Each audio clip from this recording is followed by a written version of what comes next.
Hi, I'm Father Jim Forson, and I'd like to offer you a few reflections on the readings of this 17th Sunday in Ordinary Time. I usually do a reflection on the Gospel, but the first reading in this Sunday's Mass is so wonderful. It's that story from the book of Kings when Solomon is asleep at night and God comes to him in his dreams. And God says to him, "Ask of me anything, and I will give it to you." Solomon says in response, "O Lord my God, you have made me your servant, king, but I am a mere youth, not knowing how to act. Give your servant, therefore, an understanding heart." And God was pleased to hear that Solomon made this request and said to him, "Because you have asked for this, not for a long life for yourself, nor for riches, but for understanding, I will do as you requested." So, let's play pretend for a moment. We go to sleep tonight, and in our dreams, God comes to us and says, "I will do for you whatever you request." What would we ask for?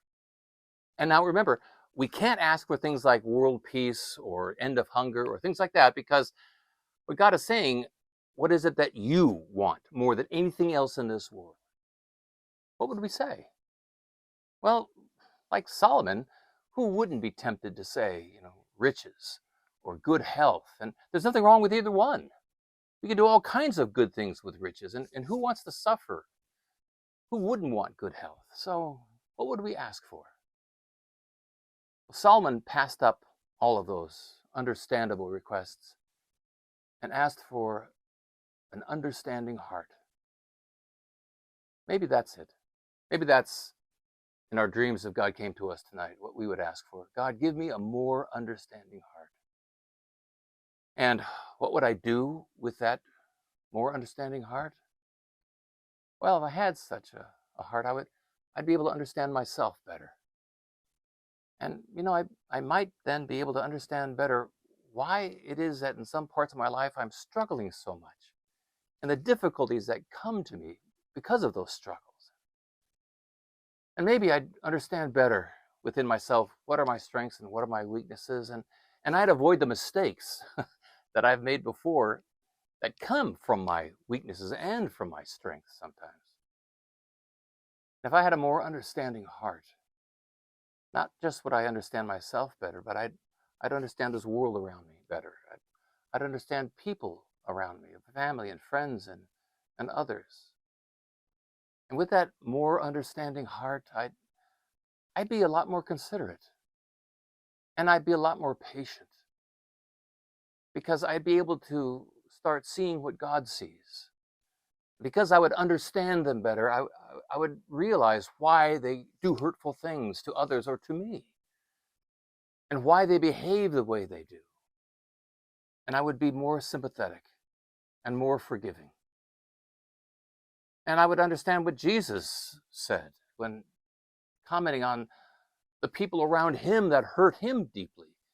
"Father, forgive them, for they do not know what they are doing." He said that on the cross. He had that kind of understanding heart. And when else he said, "They have eyes but see not, ears but hear not." They're blind. They just don't see. And if I had a more understanding heart, I would realize that too, that people, I think, commit sin and hurt one another because they're blind. If they really saw what they were doing, they couldn't bring themselves to do it, but they don't see. They're blind. And it's like a blind man that bumps into the furniture. What do we do? Blame him? No, he's blind. These people around us that can do hurtful things, I would understand them, and I'd be a lot more patient and forgiving. And if I had a more understanding heart, I would seek to understand God better and to understand my relationship with him more deeply. And if I understood God more deeply, I would begin to see him all around me in this world and within me. And I would see him at work in this world around me. And seeing that would make me want to be part of that work in this world of God. In the Gospel of Matthew, we hear Jesus say, you know, proclaim the kingdom of heaven, or the reign of God is at hand. And when we hear those things, we are tempted to think of how we understand heaven to be that place we go after this life. And that part is true, but that's not what Matthew was trying to say. For Matthew, when he says the reign of God or the kingdom of God, he's referring to the here and now, God's saving activity that is taking place in this present moment. And if I were to have a more understanding heart, then I would see God's saving activity all around me in this world. And I'd want to be part of that. I'd want to be an instrument through which God's saving activity would come into this world and transform this world. If I had a more understanding heart, that's the kingdom of heaven that I would be proclaiming. You know, let's just play pretend one more time. Imagine if 12 of us were to go to sleep tonight and God come to us in our dream and offer us anything, and all 12 asked for a more understanding heart. Imagine waking up that next morning, what a change we would make within ourselves, within the world around us. Just like the 12 apostles who one day woke up with a more understanding heart, and they transformed the world they lived in. But now, let's really play pretend. You know, there's 1.2 billion Catholics in the world. Let's just imagine that all 1.2 billion of us would go to bed at night. And we would have God come to us and say, ask me for anything. And all 1.2 billion would ask for an understanding heart. Imagine waking up the next morning, how the world would be changed. Because now 1.2 billion people are more discerning than they were before, more considerate than they were before, more generous than they were before. Imagine how that would change the world overnight. And then in no time, we wouldn't be having world poverty. We wouldn't have hunger. We wouldn't have war, because the 1.2 billion people have begun to transform this world by being instruments of God's saving activity. A more understanding heart.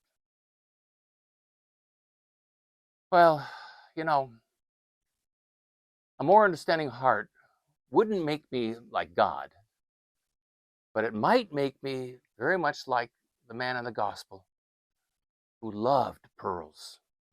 And when he found one truly valuable pearl, he sold all that he had just to have that one, because he loved pearls.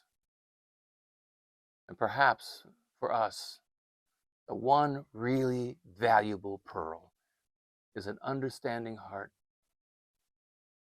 that I would want, because it would change me, change my life, change the lives of others, change this world.